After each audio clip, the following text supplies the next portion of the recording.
하나님 말씀 이사야 6장 9절로 13절인데 교독해 보겠습니다. 구약성경 974면 이사야 6장 9절입니다. 여호와께서 이르시되 가서 이 백성에게 이르기를 너희가 듣기는 들어도 깨닫지 못할 것이요 보기는 보아도 알지 못하리라 하여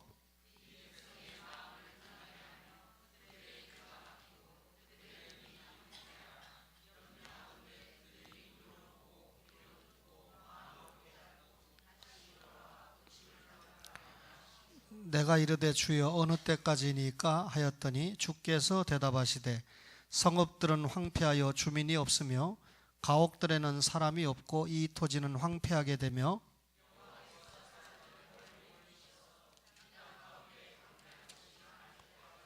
함께 그 중에 10분의 1이 아직 남아있을지라도 이것도 황폐하게 될 것이나 밤나무와 상수리나무가 배임을 당하여도 그 구루터기는 남아있는 것 같이 거룩한 씨가 이 땅에 구루터기니라 하시더라. 아멘. 지난 시간에 이사야부터 말라기까지 선지자와 선지서에 대한 계략을 여러분들에게 말씀을 드렸습니다. 당초 3주 동안 이 부분 말씀을 드리려고 했는데 다음 주에 우리 헌신 예배를 드리게 되니까 오늘로 이 부분 말씀을 마치려고 합니다. 우선 읽은 말씀을 보시면 9절은 하나님께서 이스라엘 백성에게 주신 말씀이거든요. 이 백성에게 이르기를 뭐라 그랬습니까? 너희가 듣기는 들어도 깨닫지 못할 것이요 보기는 보아도 알지 못하리라. 여러분 듣기는 들어도 깨닫지 못하고 보기는 보아도 알지 못하면 영적으로 불감증에 걸렸다. 하나님의 말씀을 들어도 못 깨달아요. 하나님의 말씀을 보아도 못 깨달아요. 따라서 이스라엘 백성이 범죄 속에서 영적인 불감증에 걸렸다. 따라서 이 백성에게 이르라. 이 말은 하나님이 대단히 분노하고 계신 것을 알 수가 있습니다. 10절은 선지자에게 주신 말씀이에요.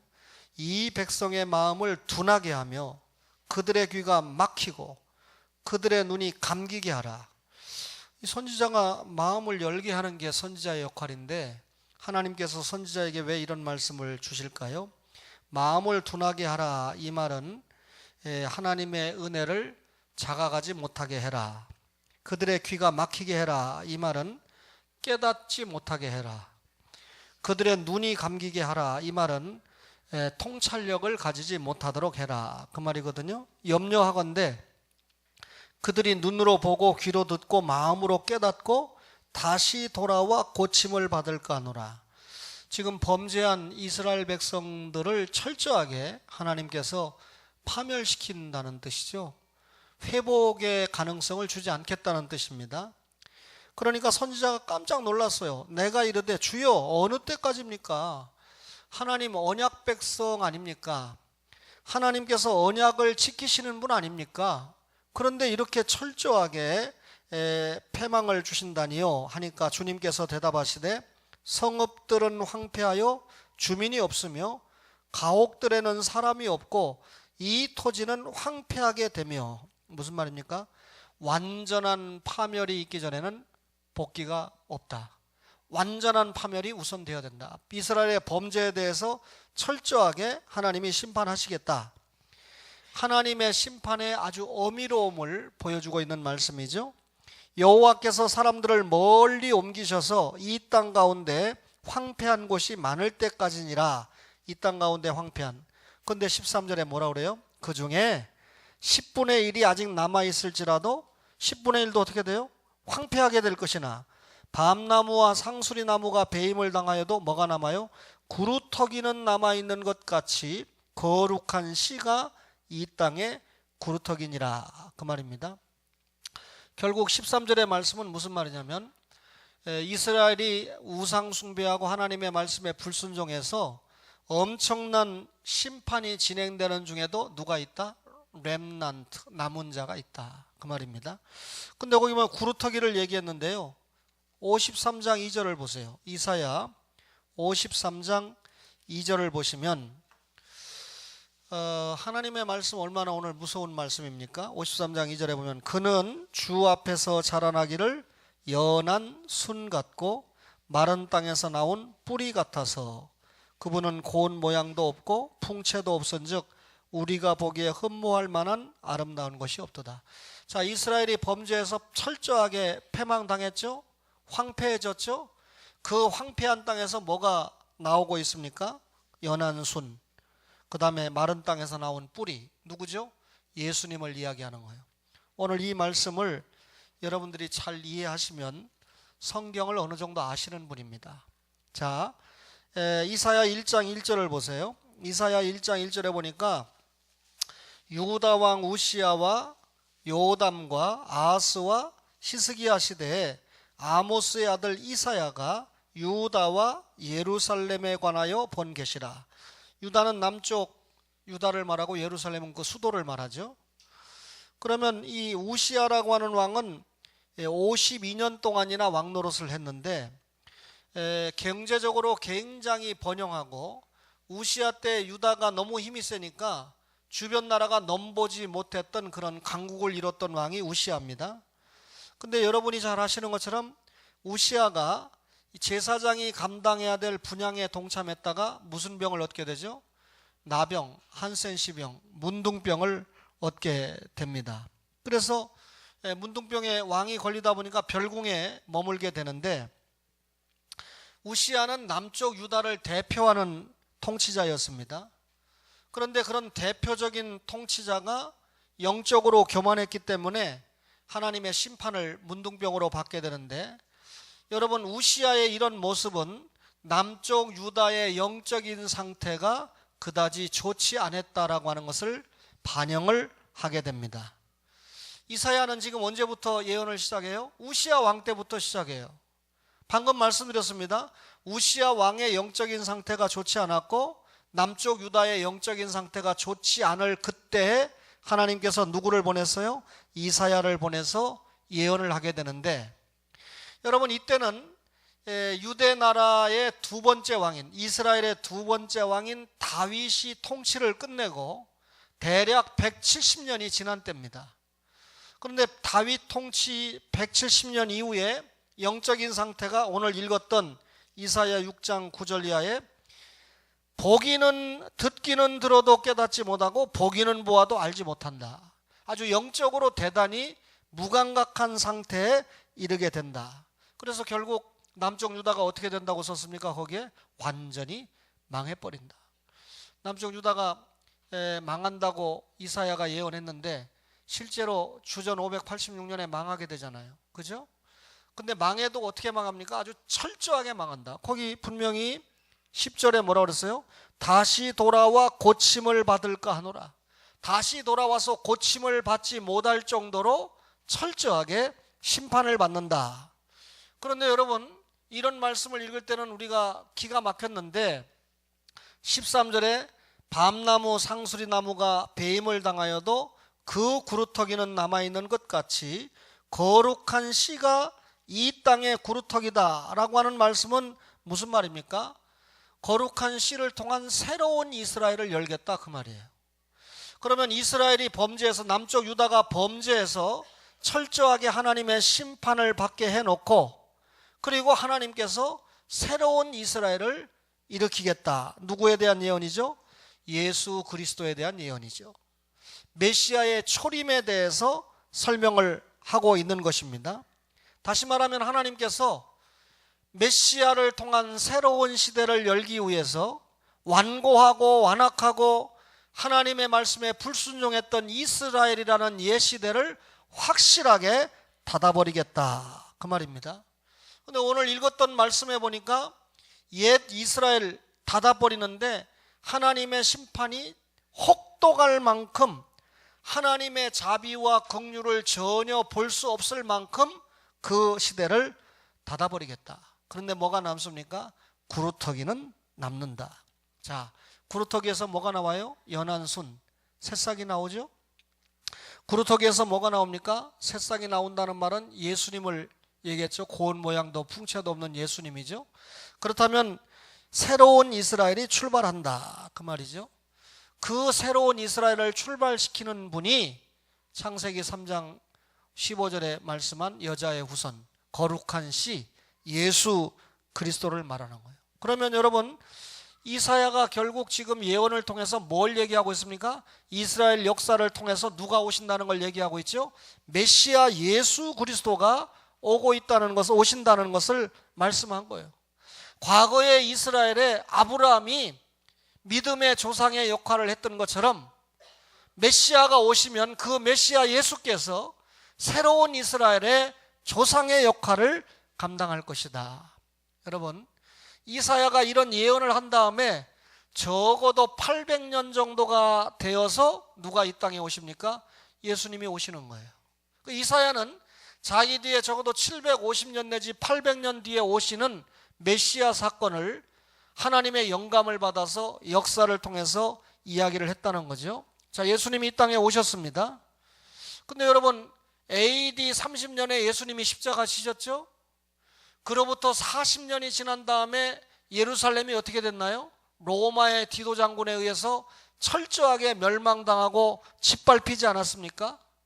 따라서 복음이 이제는 예루살렘을 중심으로 한 중동 지역이 아니라 전 세계로 옮겨간다는 것을 역사적으로 우리가 보게 됩니다. 여러분, 다니엘서에서 예언했죠. 남쪽 유다가 바벨론에 망하죠. 바벨론은 누구에게 망합니까? 페르시아, 메데와 파사에게 망하죠. 메데와 파사는 헬라에 망하죠. 헬라는 로마에 망하지 않았습니까? 그 로마 시대 때 예수님이 이 땅에 오셨잖아요. 그런데 헬라의 알렉산더 때 성경이, 신약 성경이 가장 과학적인 언어라고 하는 헬라어로 번역이 됩니다.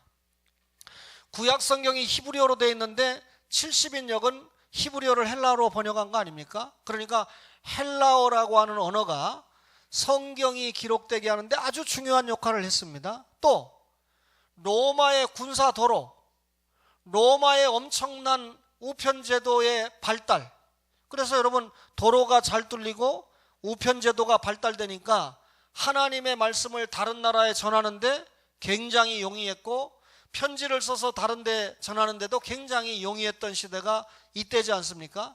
이걸 마가가 마가복음을 기록할 때 뭐라고 그럽니까? 마가복음 1장 15절에 때가 참해. 바울 사도가 갈라디아 4장 4절에 뭐라 합니까? 때가 차게, 참해. 예수님이 아들로 이 땅에 오셨다 설명하잖아요. 그러면 예수님이 사람의 몸을 입고 이 땅에 오신 것이 하나님이 작정한 때가 되었을 때 오셨는데, 이사야는 자기 시대를 기준으로 적어도 800년 뒤에 이 땅에 오실 예수님, 800년 뒤에 하나님의 때가 차는 것을 내다보고 예언을 했다, 그 말입니다. 이게 점쟁이가 아니죠. 하나님의 종인 선지자잖아요. 자, 예수님께서 이 땅에 오심으로 이사야가 예언한 것이 이루어졌습니까? 안 이루어졌습니까? 이루어졌어요. 이런 성경 말씀을 볼 때, 이런 역사를 볼 때 여러분과 저가 어떻게 다른 신앙을 가질 수 있으며 어떻게 우리 믿음이 해이해질 수 있습니까? 이사야가 예언한 것이 800년 뒤에 이루어졌어요. 그러면 이사야 당시에 범죄하고 심판받은 인생들은 빼놓고 누가 있었죠? 남은 자, 구루터기가 있었잖아요.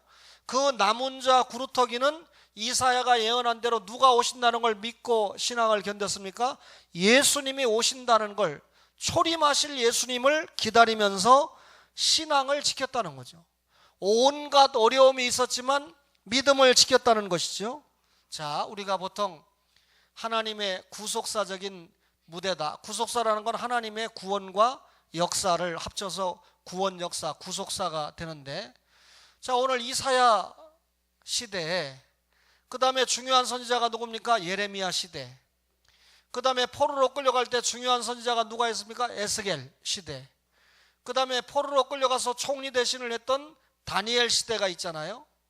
그리고 말라기 시대를 거쳐서 결국 예수님이 이 땅에 오시게 되는데, 예수님이 오시죠? 예수님 시대입니다.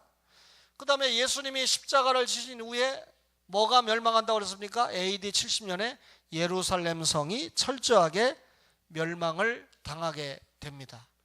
그러면 적어도 이사야는 800년 뒤에 예루살렘이 철저하게, 유다의 수도인 예루살렘이 철저하게 밟히고 황폐해지고 멸망당할 것을 역사적으로 예언을 했다는 뜻이 되지요.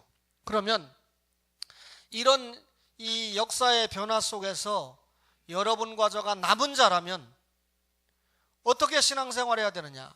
그래서 예언과 역사입니다. 지금까지 이사야를 통해서 예언한 부분, 누가 오신다고 예언했죠? 예수님이 오신다. 남쪽 유다 이스라엘이 철저하게 망함으로 옛 시대를 마감하고 예수님이 이 땅에 오심으로 새로운 이스라엘의 시대가 열린다고 예언한 사람이 이사야다. 그러면 그 이사야 시대, 자, 남쪽 유다가 누구에게 멸망한다고 예언했습니까? 바벨론에 의해서 멸망한다고 예언을 했습니다. 조금 전에 말씀드렸지만 이사야가 살던 우시야 시대 때 선민들은 굉장히 잘 먹고 잘 입고 잘 살았다. 경제적인 번영과 평화, 다른 나라가 못 쳐들어와요. 너무 세니까. 이런 번영과 평화를 구가했습니다. 여러분, 이럴 때 나라가 망한다라고 예언하는 선지자가 왔으니 저건 미친 니은오 미음 아닙니까? 지금 잘 먹고 잘 살고 국력이 이렇게 세서 다른 나라가 전혀 쳐다보지 못하는데 이스라엘이 망한다? 남쪽 유다가 철저하게 망해버린다? 그러니까 많은 사람들이 선지자의 이 말을 뭐라 그러니까 이 미친 XX야, 말이나 되는 소리냐 하고 비웃고 조롱했다는 거죠. 그럼에도 불구하고 영적으로 눈을 뜬 남은 자들은 선지자 이사야의 말에 귀를 기울입니다. 그 사람들이 영적으로 구루토기였다는 거죠. 선지자의 말에 귀를 기울이니까 어떻게 합니까? 영적으로 경건하게 살 수밖에 없어요. 오늘날도 교회에 올라오는 성도는 경건하게 살 수밖에 없습니다. 그러나 교인은 절대로 경건하게 살지 않아요. 성도는 누굽니까? 예수님의 십자가와 부활을 기초로 한 성경 말씀을 믿는 사람들이 성도예요. 교인은 누굽니까? 그냥 교회만 왔다 갔다 하는 사람, 그저 말씀에 별로 관심을 갖지 않습니다. 여러분, 우리 새롬 선생이 여기 있지만 필리핀에는 왜 전도가 잘 안 되는지 압니까? 여러분, 내가 가장 잘 아는 사람은 내가 전도하면 교회 안 와요. 왜냐하면 나의 생활을 상대방이 너무나 잘 알고 있거든요. 필리핀에 나와 있다 보니까. 그런데 서로와 서로가 필리핀에 와서 성도로 살지 않고 교인으로 살고 있기 때문에, 그저 전통적인 신앙 때문에 주일날 교회는 안 갈 수 없고 교회는 가야 되겠는데 아는 사람들이 있는 교회 가보면 술 먹다 걸렸죠, 노래방에서 걸렸죠, 용서하세요, 바람 피다 걸렸죠. 저는 그런 간증을 안 했습니다만 밤에 잘 안 돌아다니니까 모르지만 밤에 잘 돌아다니는 목사님들의 말씀이 아무개 교회 집사들이 밤에 필리핀 사람 남자들이랑 술집에서 술 먹고 있다, 기러기 아빠들 정신 차려야 되는 얘기를 많이 들려주는 거죠. 제가 보니까 그래요. 제가 제 아내에게 그랬어요. 제가 만난 교인 가운데도 아무개 집사라고 그러지만 저 한국에서 문제 있어서 나왔을 것이다. 그런데 이번에 가서 보니까 틀림없이 다 문제가 있는 거예요. 더 이상 얘기 안 하겠습니다. 은혜가 떨어지니까. 그러니까 전도할 수도 없고 전도를 받아도 그 교회 안 가려고 그래요. 큰 교회, 많은 사람이 모이는 교회 가서 누가 왔는지 안 왔는지도 모르게 살짝 앉아서 예배드리고 가는 거죠. 이것은 지금 한국 교회도 농후하게 나타나는 현상이지 않습니까? 따라서 여러분, 교인이 필요한 시대가 아니고 성도가 필요한 시대입니다. 저는 그래서 첫 번째 기도 제목이 사명을 감당하는 예배자가 많게 하옵소서. 사명을 감당하는 예배자가 누굽니까? 교인이 아니고 성도라는 거죠. 여러분, 교인들은 성경 말씀을 열심히 믿지 않아요. 따라서 그냥 부모로부터 물려받은 전통, 아버지가 믿고 할아버지가 장로니까 교회 안 갈 수 없으니까 라고 하는 형식적인 신앙생활을 한다는 것이죠. 믿음이 자라지 않아요. 여러분, 이사야 시대가 지나니까 예레미야 시대가 열리는데 예레미야 선지자 시대 때 이사야가 예언한 대로 남쪽 유다 예루살렘이 주전 586년에 바벨론에 의해서 침공을 당하고 망하게 됩니다. 4차로 침공을 당하게 되는데 3차 침공 때 망하거든요. 근데 여러분, 예레미야가 망하기 전에 계속해서 이사야 선지자의 말대로 하나님의 말씀에 불순종하고 우상 숭배하고 범죄하면 이스라엘이 망한다, 예루살렘이 멸망을 당한다 예언을 했는데, 사회적인 기득권층이 이 말을 믿어요, 안 믿어요? 안 믿어요. 내가 지금 잘 먹고 잘 사는데 이 친구야 뭘 망한다고 헛소리 하는 거야. 선지자를 비웃습니다. 그리고 선지자를 오히려 핍박합니다. 이들의 마음은 계속 완악한 모습을 보이게 되죠. 어떤 경우든지 하나님의 말씀보다 세상 방법으로 세상 영광을 누리는 것이 낫다는 거죠. 교회 와서 스트레스 받고 주일 지키세요. 11조 생활 똑바로 하세요. 주님 앞에 희생, 봉사, 헌신, 충성하세요. 새벽 기도도 좀 나오세요. 아이고, 왜 이렇게 육신적으로 통제를 받고 이렇게 스트레스를 받고 사느냐? 그게 하나님 말씀인데, 하나님 말씀대로 사는 게 복인데 아멘도 안 하는데, 그저 교회 오는 것보다 세상적인 방법으로 먹고 싶을 때 먹고 보고 싶을 때 보고 놀고 싶을 때 노는 세상 영광을 더 선호하니까 영적으로는 강팍할 수밖에 없어요. 그럼에도 불구하고 예레미야 선지자가 예언을 할 때도 남은 자는 영적인 환난과 고통을 잘 극복하고 선지자들을 통해서 예언된 새로운 시대, 메시아 시대를 갈망하면서 끝까지 믿음을 지키고 천국 영생을 바라보는 거 아닙니까? 상급을 보는 거 아닙니까? 이 땅에서 잠시 잠깐의 육체적인 쾌락, 세상적인 영광을 누리는 것보다 영적인 깊이를 가지고 사는 거 아닙니까? 예레미야 시대가 지납니다. 망했죠? 포로로 끌려갈 때 선지자가 에스겔 시대 아닙니까? 여러분, 에스겔 시대에 남쪽 유다는 포로로 끌려가는데, 여러분, 남쪽 이 유다의 수도인 예루살렘이 3차 침략에 멸망을 했다고 그랬죠? 그런데 바벨론에서 포로로 끌어갈 때 제대로 되지 못한 사람들을 끌어가는 것이 아니고 그건 남기고 쓸만한 사람만 끌고 갑니다. 그러니까 하나님의 사람 가운데, 선민들 가운데 무엇인가 기능 좀 할 수 있는 사람들을 끌고 갑니다. 다시 말하면 하나님이 남겨놓은 소수의 렘넌트, 그루터기들이 끌려가는 거예요. 그러나 여러분, 이 끌려간 남은 자들이 생명을 보존하게 되는데 이방인들이 그럽니다. 야, 저것들 여호와 절대신앙을 가진 자들이다. 그런데 저것들의 하나님이 얼마나 무능하기에 나라가 바벨론에 철저하게 망해서 손발이 묶여서 포로로 끌려가느냐. 선민들을 조롱하고 선민들을 선택한 하나님을 멸시하는 그런 상황에 이릅니다. 그러면 맞아, 우리 하나님이 별 볼 일 없어. 얼마나 우리 하나님이 힘이 없으면 우리가 이 꼬라지가 됐겠어 하고 믿음을 저버릴 만한데, 누구는 믿음을 저버리지 않았다고 썼어요? 10분의 1. 여러분, 뭐라고 그랬습니까? 10분의 1이 아직 남아있다고 해도 황폐하게 되지만 누가? 거룩한 씨가 이 땅의 구루터기다 라고 설명을 합니다. 원주민들이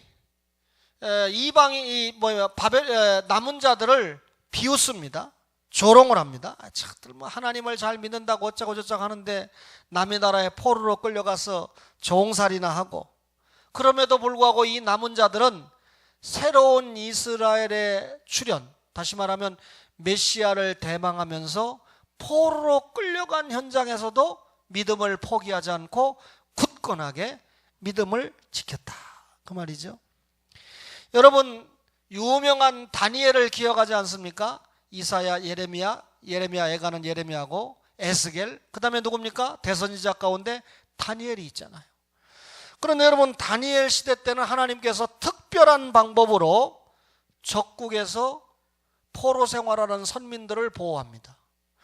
여러분, 다니엘, 모르드게, 에스더, 에스라, 느헤미야, 이런 이름들의 공통점이 뭘까요?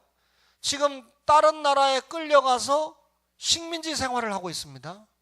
그런데 식민지 생활로 끌려가서 그 나라에 적어도 총리 대신 내지는 술 맡은 관원장과 같은 벼슬을 하면서 살고 있어요. 저는 이런 말씀을 읽으면서 일제 36년 때 아버지가 할아버지가 고관대작을 했다고 다 친일파라고 모는 것은 문제가 있다. 다시 말하면 아주 10분의 1, 100분의 1이겠지만 그 가운데 어떤 분은 현실을 깨닫고 내가 일제의 고급 관료가 됨으로 말미암아 민족을 보호하고 민족을 위해서 뭔가 디딤돌 역할을 할 수 있다라고 생각을 해서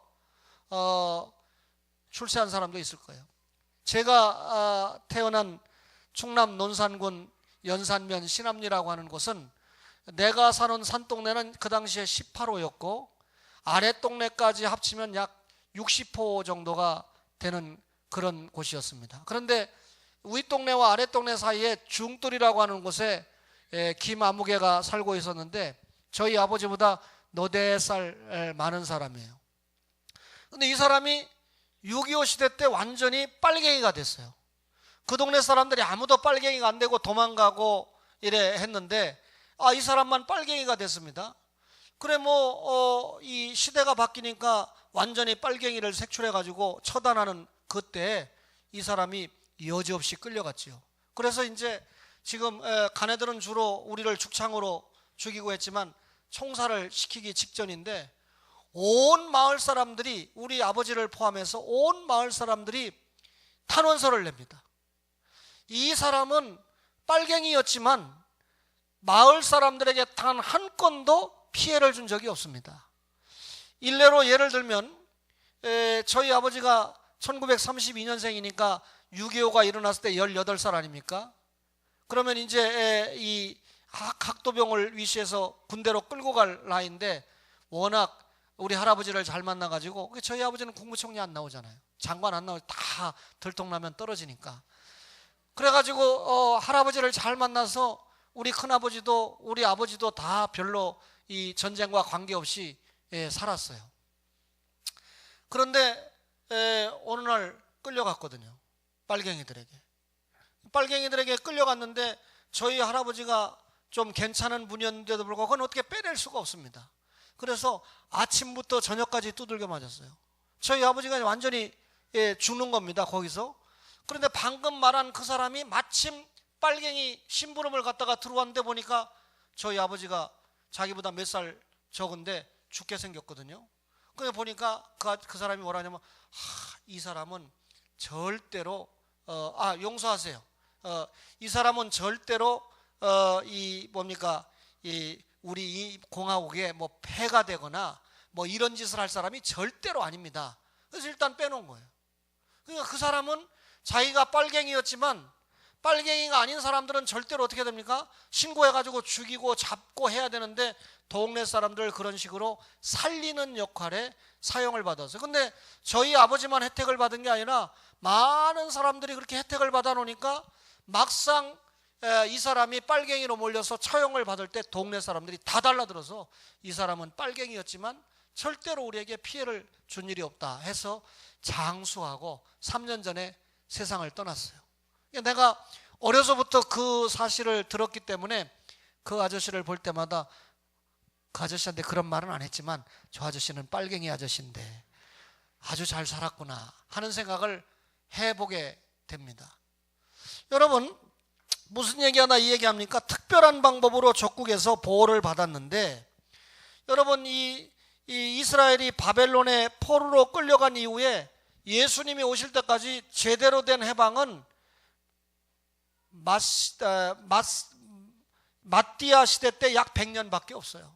완전히 다른 나라의 포로로 끌려가서 완전히 바벨론, 다음에 페르시아, 그 다음에 헬라, 그 다음에 로마 계속해서 종살이 하는 거 아닙니까? 그럼에도 불구하고 이 선민들 가운데 특출한 인물 다니엘과 같은 사람들이 이방 나라의 총리 대신이 되면서 결국 누구를 보호합니까? 남은 자를 보호했다는 거예요. 하나님께서 남은 자를 확실하게 보호했습니다. 이런 인물들을 통해서 보호를 했습니다. 역사 속에서 보호를 했습니다. 바벨론 포로 귀환이 끝났죠. 70년 포로 생활이 끝나고 주전 536년 이후에 바벨론 포로지에서 귀환을 하지 않습니까? 귀환을 해서 예루살렘으로 돌아와서 제일 먼저 하는 일 가운데 하나가 뭡니까? 예루살렘 성전을 재건하는 일이고 성벽을 쌓는 일 아니겠어요?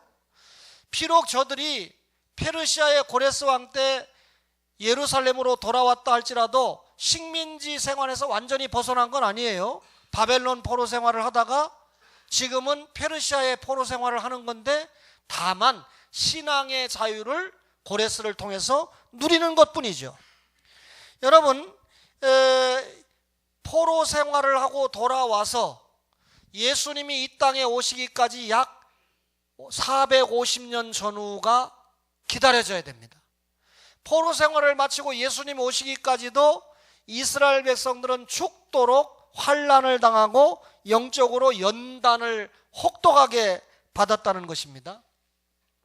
나라 잃은 소름 속에서 예수님이 오시기까지 이런 엄청난 고통을 당했을지라도 시험을 당했을지라도 남은 자들은 그 믿음을 지켰다? 지키지 못했다? 지켰다는 말입니다. 드디어 이사야 선지자가 예언한 대로 누가 이 땅에 오셨습니까? 예수님이 이 땅에 오셨습니다. 잘 들으세요. 근데 예수님 당시에 누구보다도 그 예수님을 믿어야 될 바리새인, 서기관, 사두개인, 다시 말하면 장로들, 이스라엘의 종교 지도자들이 예수님 똑바로 믿었어요? 안 믿었어요? 안 믿었어요. 이스라엘이 선민이라는 의식을 가지고 있다 보니까 종교적인 지도자들을 우대해 줬거든요. 바리새인이 기득권층입니다. 사두개인들이 엄청난 기득권층입니다. 이것들이 자기들이 가지고 있는 기득권을 누구에게 완전히 넘겨야 됩니까? 예수님에게 넘겨야 되잖아요. 선지자들이 예언한 예수님이 오셨으니까 넘겨줘야 되잖아요.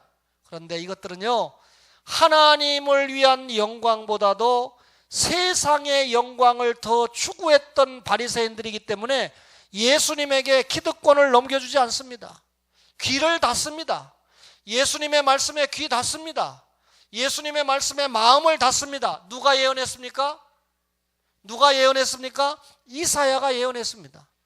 바리새인들이 귀를 닫았습니다. 종교 지도자들이 마음을 닫았습니다. 예수님을 배척했습니다. 급기야는 십자가에 못 박습니다. 결국 이사야가 예언한 대로 다시 한번 누가 망할 수밖에 없어요? 예루살렘 이스라엘 백성이 망할 수밖에 없지요. 그래서 역사적으로 AD 70년에 망하게 되는데, 망하기 직전에 스데반 집사가 복음을 전하는데 누가 돌로 죽입니까? 유대인들이 돌로 죽이잖아요. 예수님을 누구보다도 잘 영접해야 될 이것들이 예수 잘 믿으라고 설교 잘하는 집사를 돌로 쳐 죽이지 않습니까? 예루살렘에 엄청난 핍박이 생겼습니다. 그래서 사도행전 11장 19절에 보면 구브로와 버니게와 안디옥까지 예루살렘에 있던 남은 자들이 흩어지게 되잖아요. 남은 자들이 예루살렘에 있으면 다 죽는 겁니다. 남은 자들이 예루살렘을 떠나야 복음이 전파되는 것입니다. 그래서 사울과 같은 극악한 자에 의해서 유대인들이 핍박을 당했는데, 이때 남은 자들이 예루살렘을 떠나도록 조치를 해놓고, 밤나무 상수리 나무가 배임을 당하여도 구루터기가 남는다고 그랬죠. 그래서 다 남은 자를 피난시켜 놓고 AD 70년에 로마의 디도 장군을 통해서 예루살렘을 철저히 밟아버리지 않습니까? 예루살렘이 철저히 망하지 않습니까? 그렇다면 이사야를 위시한 선지자들이 예언한 것이 그대로 지난 역사에 이루어졌습니까? 안 이루어졌습니까? 이루어졌습니다. 예루살렘이 철저히 망했기 때문에 복음이 확산된 겁니다. 예루살렘이 망하지 않았다면 유대인들이 복음을 끼고 전하지 않는 거예요. 예루살렘이 망하니까 여러분 구브로와 버니게와 안디옥까지 흩어져서 복음을 전파하지 않습니까? 그래서 여러분 지금까지 2000년 동안 하나님의 복음이 동서남북으로 전해지게 되는데, 자, 이사야 시대로 돌아가 봅시다. 여러분, 이스라엘이 철저하게 예루살렘이 황폐하게 됩니다. 하나님의 말씀입니다. 회개하세요. 그런데 그 망하는 중에도 구루터기가 남습니다 그랬는데 대부분의 사람들이 믿었어요, 안 믿었어요? 안 믿고 망했다고 그랬죠. 누구만 믿었어요? 남은 자, 구루터기만 믿었다고 그랬죠. 그러나 그것이 800년 뒤에 그대로 적중됐습니까? 안 됐습니까? 적중되고 성취가 됐습니다. 맞아요, 틀려요? 예수님 이 땅에 오셨습니다. 십자가 짊어지셨습니다. 부활하셨습니다. 너희가 본 그대로 다시 오시리라 예수님이 말씀하셨습니까? 안 하셨습니까? 하셨어요. 그런데도 예수님이 아직 오시지 않았습니다. 이사야 시대 때와 마찬가지로 지금도 예수님의 재림이 미성취 시대를 우리가 살아가고 있습니다. 어렸을 때 얼마나 어렵게 살았습니까? 그런데 지금 잘 먹고 잘 입고 잘 살지 않습니까?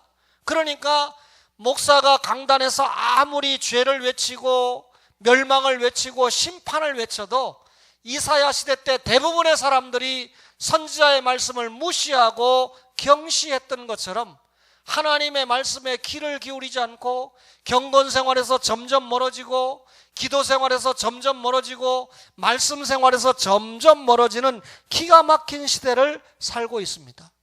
오늘 이 설교를 듣는 여러분과 저가 하나님의 약속, 하나님의 말씀을 분명하게 믿는다면 이사야, 예레미야, 에스겔, 다니엘 시대를 거쳐서 이 땅에 구루터기가 있었던 것처럼 지금 이 기가 막힌 한국교회의 시대를 살아가는 여러분과 저가 지금 이 시대의 남은 자가 돼야 되고 구루터기가 돼야 된다라고 하는 말씀을 믿으시기를 바랍니다.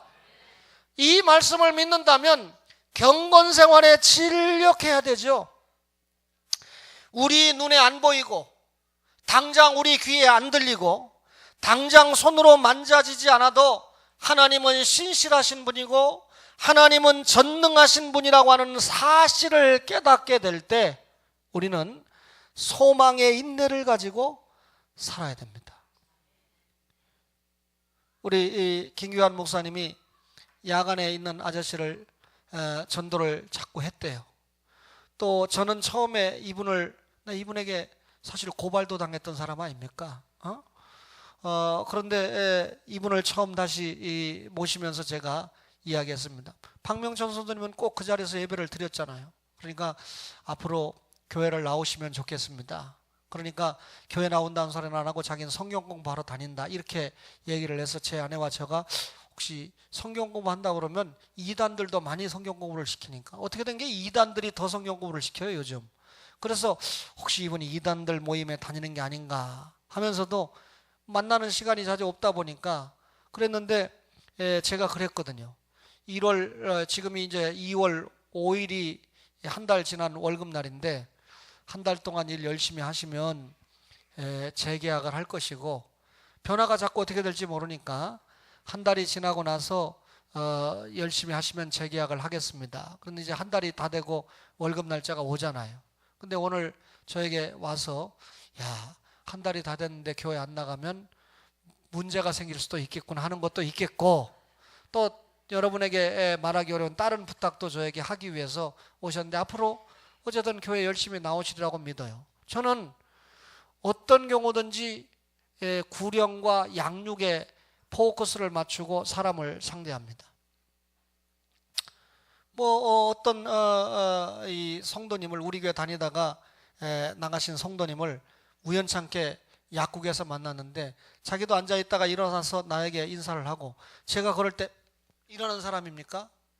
여러분 겉보기에는 굉장히 강해 보이는 남자를 할지라도 밑에만 내려보면 굉장히 약하잖아요. 그래서 제가 정중하게 인사를 했는데 별로 할 말씀도 없고 또 이미 상당히 이 지나간 시간 동안에 전화나 혹은 문자를 통해서 계속 신앙을 회복할 것을 이야기를 했기 때문에 약국에서 제가 인사만 아주 밝고 기쁜 마음으로 인사를 했지 다른 이야기를 하지 못했는데 아마 다른 이야기를 못한 것이 좀 섭섭하다고 생각할지는 모르겠습니다만 약사 아저씨도 있고 또 그 당시에 상가 때문에 굉장히 민감한 시대였기 때문에 인사는 제가 아주 기쁜 마음으로 했습니다.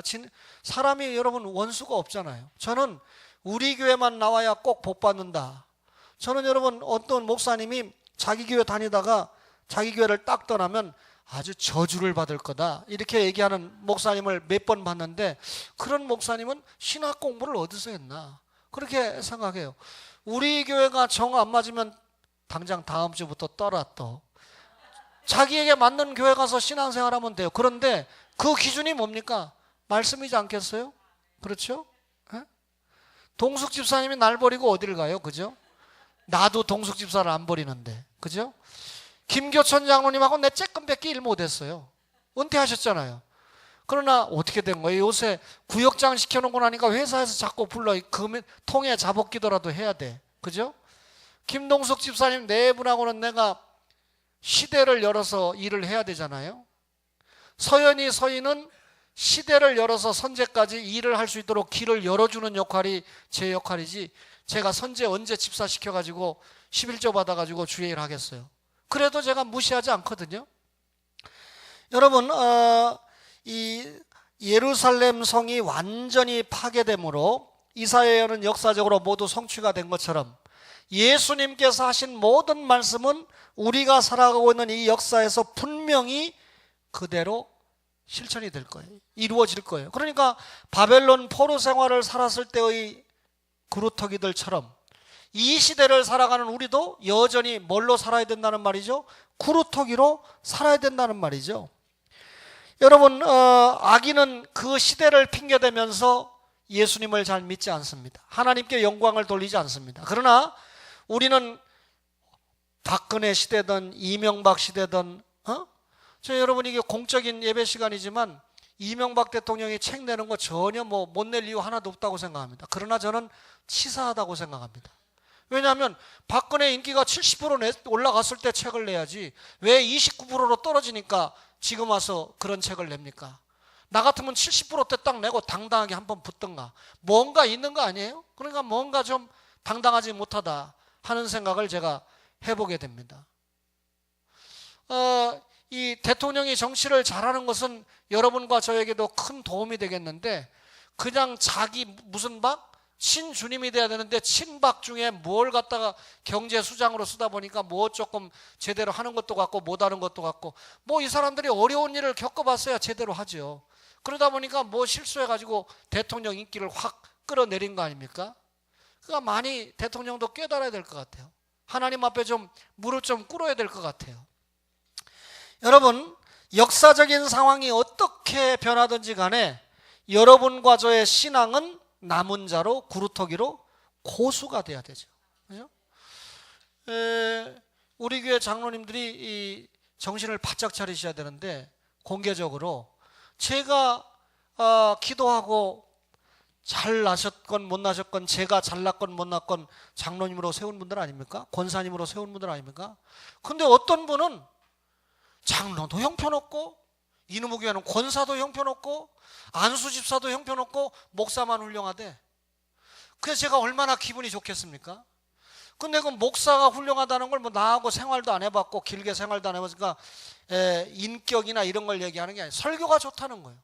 목사 설교가 좋으면, 그게 하나님의 말씀이라고 생각되면 그 말씀에 부합된 삶을 살면서 뭔가 열매를 보이고 영향력을 미치면 얼마나 좋습니까? 그런데 입만 열면 장로가 어떻고, 입만 열면 안수집사가 어떻고, 권사들은 형편없고, 이렇게 되면 목사가 무슨 힘을 가지고 주의 일을 하겠습니까? 귀 있는 사람은 알아들어야 돼요. 여러분, 제가 헌금 좀 한다고 거기에 종되는 목사인 줄 아십니까? 또 저에게 개인적으로 무슨 용돈 주지 않았지만 용돈 좀 준다고 거기에 제가 휘둘리는 목사일 줄 압니까? 용서하세요. 저는 하나님의 종임과 동시에 여러분의 종이에요. 고린도후서 4장 5절의 말씀을 가지고 주영광교에서 가정예배를 했을 때 박희경 목사님이 가장 은혜를 받았다고 저에게 메일까지, 장문의 메일을 보내주셨는데 아직 제가 공개를 하지 않고 있습니다. 그리고 기도하고 있습니다. 제가 여러분의 종이 됐다고 할 때 여러분 인리와 저리와 그런 종입니까? 하나님의 말씀을 잘 전해주고 여러분을 위해서 기도하고 여러분의 경건 생활에 유익을 주는 데 있어서 섬김의 생활을 하니까 종과 같은 역할을 감당한다, 그 말이 아니겠어요? 신목사를 하나님의 종으로 만들어 주셔야 돼요. 하나님의 교회를 잘 이끌어 가는 데 있어서 하나님의 말씀을 잘 전하는 데만 제가 사용을 받을 수 있도록 여러분들이 기도를 해 주셔야 돼요. 오늘 예언과 역사에 대한 말씀을 들었는데, 구약시대 때 예언자들이 앞으로 될 일을 예언했는데 예수님 오시고 성취가 됐거든요. 마찬가지로 예수님 이 땅에 오시고 다시 오신다라고 가셨는데 그 말씀이 신약시대 때도 분명히 이루어진단 말이에요. 따라서 오늘 우리가 어떤 환경과 여건에 있다 할지라도 우리의 신앙을 꺾지 않고 잘 살든지 못 살든지 어려움이 있든지 없든지 자녀들이 속을 새기든지 안 썩이든지 하나님 앞에 영광을 돌리며 경건한 신앙생활을 유지해가는 초원의 모든 가족들이 되시기를 주님의 이름으로 축원합니다.